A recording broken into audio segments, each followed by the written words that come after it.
Historical event. So ఇలాంటి సెరమనీకి శ్రీరాముల వారి ప్రాణ ప్రతిష్టకి ఈ రోజున కుటుంబం సమేతంగా నేను అయోధ్యకు వెళ్ళటం అనేది it is a God's given opportunity I feel.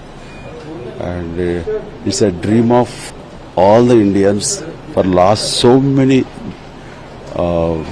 decades. I mean to say more than 500 years their wishes going to come true.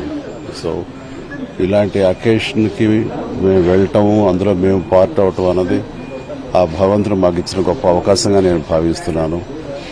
And ఇది ఇన్ని శతాబ్దాల కళ, భారతీయుల కళ నెరవేరే రోజు ఈ రోజు.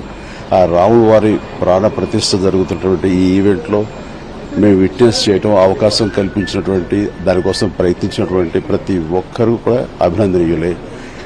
వారందరికీ నా ప్రణామాలు తెలియజేస్తూ, మరీ ముఖ్యంగా ఈ ఈవెంట్కి ప్రాణప్రతిష్ఠ తన చేతుల మీద చేస్తున్న నరేంద్ర మోడీ గారిని మనస్ఫూర్తిగా అభినందిస్తాను.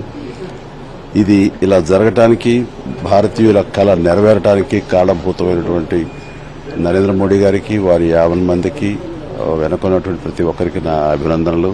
అండ్ మాకు ఇచ్చిన ఆపర్చునిటీకి ధన్యవాదాలు. It's a long wait and we are all very, very honored to be there. Thank you.